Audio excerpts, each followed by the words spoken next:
Our world today is facing an unprecedented crisis. This is nothing less than a science fiction apocalyptic film, and just like them, this too has brought out the best and worst in us. On one hand, we see emotional videos of people clapping from their balconies, thanking healthcare staff and giving us the title of Avengers. At the same time, disturbing reports emerge of how nurses are abused and spat at, and doctors legally renting accommodation are thrown out by their landlords. Unfortunately, these are not the only examples of ruthlessness in the face of COVID-19.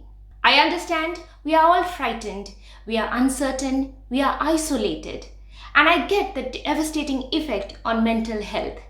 I have been telling everyone to think of this as the Dunkirk moment of our times. We can either rise to the occasion and emerge victorious, or give in to our negativity and fall. In this video, I will talk about a few things you can all do to help in this fight. Remember, Dunkirk would have been a completely different story if civilians had not stepped up. I will start with my pet peeve, masks. WHO and other major healthcare bodies clearly state that masks are not required if you are healthy. In fact, just yesterday, they have clarified this in their press conference. I know there have been some confusing guidelines from few agencies in the past, and recently there also have been concerns about the virus being airborne. Let me break it down for you. Research has suggested that the virus being airborne is plausible. However, there is no evidence to suggest that this will affect the average person on the street or in their homes. It is though proven that this infection spreads through droplets that stay on surfaces for hours if not days. And unless you intend to go close to and smell everything your eyes meet, or you need to look inside the mouths of people, a mask will not help. Masks are recommended for those with cough and sneeze to prevent their droplets spreading everywhere. A mask may in fact do more harm than good.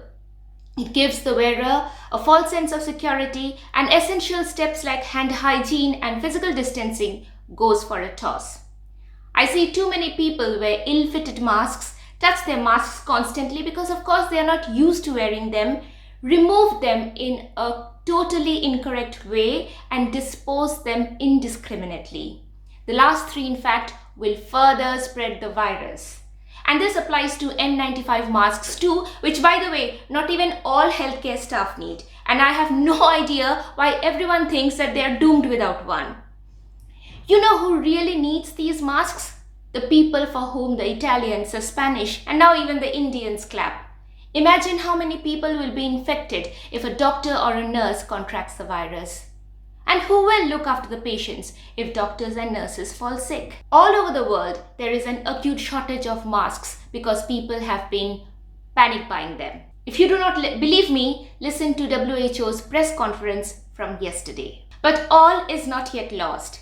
We depend on you to spread the right word, and if you know of anyone with a stash of masks or other protective equipment meant for healthcare staff, please try to convince them to donate these to the local hospital.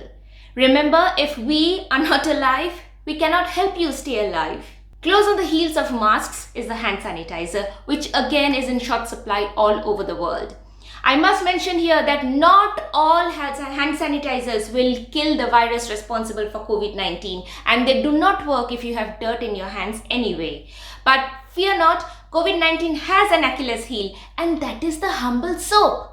Plain soap, luxury soap, handmade soap, cheap soap, soap bar, liquid soap, any damn soap. The basic chemical of a soap breaks the wall of the virus, making it useless, which is good news as you will be at home for the next few weeks, right? And you can easily wash your hands with soap and water.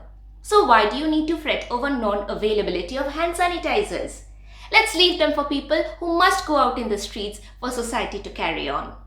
This is WHO guideline 2, which recommends hand sanitizer only when soap and water are not available. Talking about hand hygiene, yesterday my in-laws asked if they should stop newspaper subscription. It is true, anything can have the virus, even newspapers.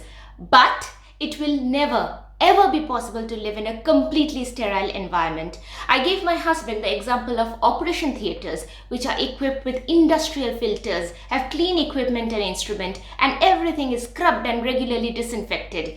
Even then, The only sterile area is the few square inches where we operate. We cannot stop microbes from being around us. That is why we should wash our hands and not touch our faces so that this particular virus does not come near our eyes, nose and mouth. Talking of hygiene, I am appalled at some of the viral posts on social media preaching things like how the virus will be eradicated in 12 hours curfew and how sound kills it. It does not. The virus will not vanish if you stay home for only 14 hours or even 3 days or 7 or 14. Scientists have reasons to believe that physical distancing needs to be practiced for weeks, if not months, to contain the threat. But this is not the only fake news being circulated. Even top media houses are publishing misleading articles, sensationalizing data, and adding fuel to an already roaring fire. Before you forward any post, please make sure that the correct information is being preached. In fact, it probably is safe to only forward posts from official pages of reliable organizations like WHO and local bodies like NHS, CDC and ICMR. Recently, a fake post with a letter purportedly from UNICEF made rounds on Facebook, so be very careful of what you believe and what you tell others. Most of the times, a simple Google search will reveal the truth. If you see any fake post, please report it and also inform the person who posted it, as they need to be aware too. I believe YouTube, Facebook, WhatsApp and other social media sites are trying to clamp down on these, but understandably, it is not an easy task. The other dark side of social media is stigmatizing this condition. Many of us have been shocked at the trend of naming and shaming of people who may or may not have COVID-19. If anyone has flouted self-isolation rules, by all means report them to local authorities. Let them take appropriate actions. Patient confidentiality is a basic right of everyone in any civilized country. This naming and shaming, this stigmatization, believe me, it has never worked in preventing spread of any disease. In fact, it has the opposite effect, as people are more likely to hide their symptoms and underreport in fear of being ostracized. We have in fact seen that happen with HIV. In olden days, people with leprosy were accused of being sinners and witches and were burnt to death. Today, I see entire families made into social outcasts overnight, as one of them may have coughed, or worse, one of them may have returned from Europe. I really fear that it will not end here. I have heard first-hand accounts of extreme racial abuse experienced by people of certain ethnicity. Is this what we want to become? Is this how we intend to control the spread? I'm happy that yesterday WHO published a video on this very subject on YouTube.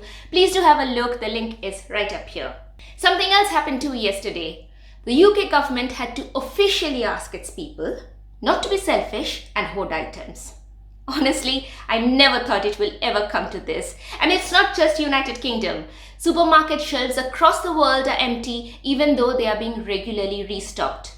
I don't know of any government in the world which has declared shortage of food.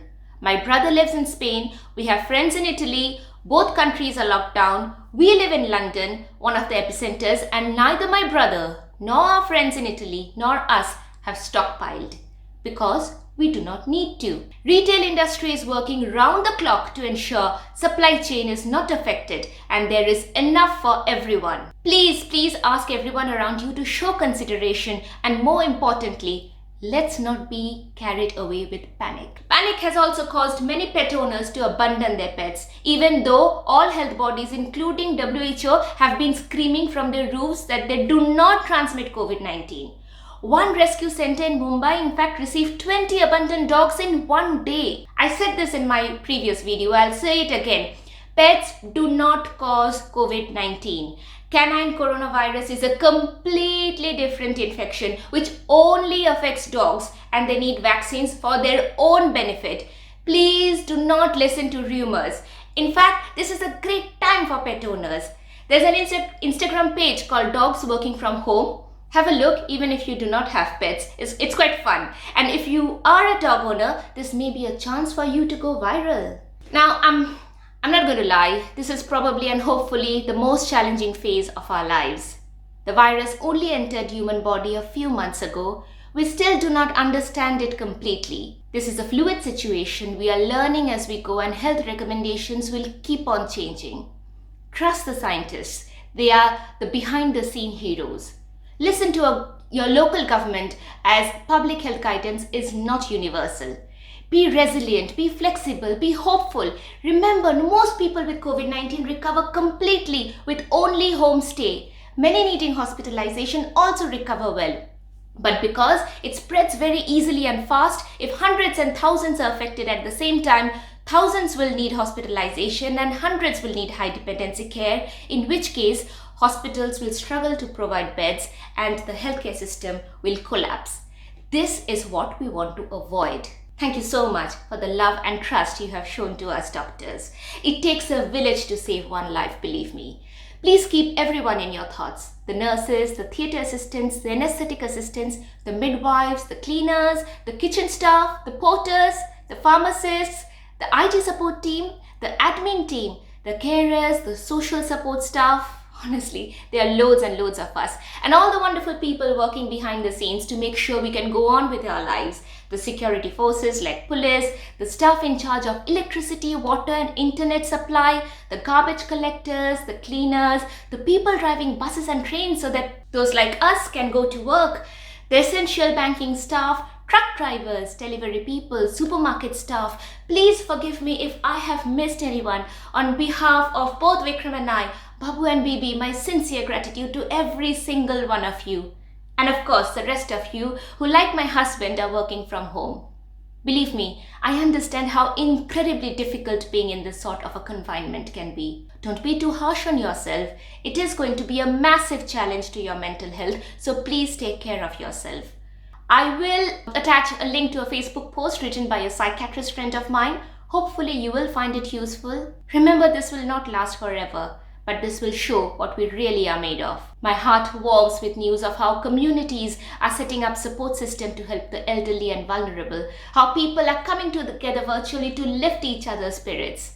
We need more such positive stories. In fact, I have decided to have more such positive posts in my Facebook and Instagram feed. So stay at home if you can, wash your hands and spread love, not hate, and definitely not the virus. Be careful, stay safe, be kind. Bye.